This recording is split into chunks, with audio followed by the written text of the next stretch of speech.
same time the laws were being enacted, juvenile crime rates were already starting to show a surprising trend.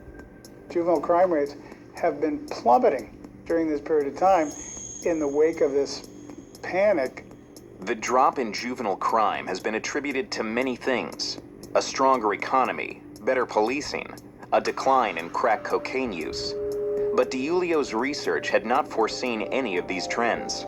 We were at on the precipice of being able to explain and predict all kinds of things: poverty trends, crime trends, and so forth. None of that work, none of those predictions in any of those fields have borne fruit. By the late 1990s, after a steady decline in juvenile crime, DiIulio could see just how mistaken he was. The super predator was a no-show. The predictions were off by a factor of 4. It had doubled and it was supposed to double again, and instead it was halved, right? And so that's about as far off as one could possibly get. The super predator idea was wrong. Once it was out there, though, it was out there. There was no reeling it in.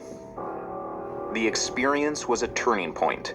DiIulio increasingly began to think about religion and public affairs as the best way to effect change.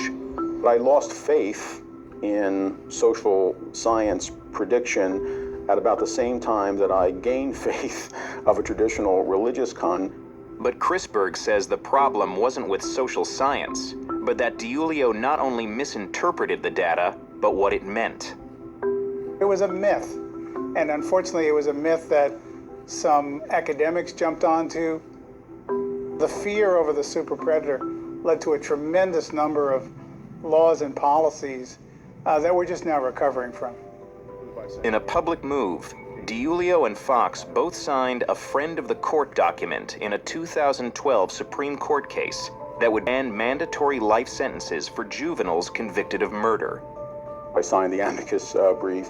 Hardaway was sentenced to 45 years for his role as an accomplice, has worked with 3 White House administrations to try to implement faith-based initiatives in needy communities. But he says he's out of the business of forecasting. Demography is not fate, and criminology is not pure science. And that lesson, I think, this episode from 20 years ago, and I think many, many other things in public policy, I mean, that we should carve that in stone, put it above every research institution and every foundation.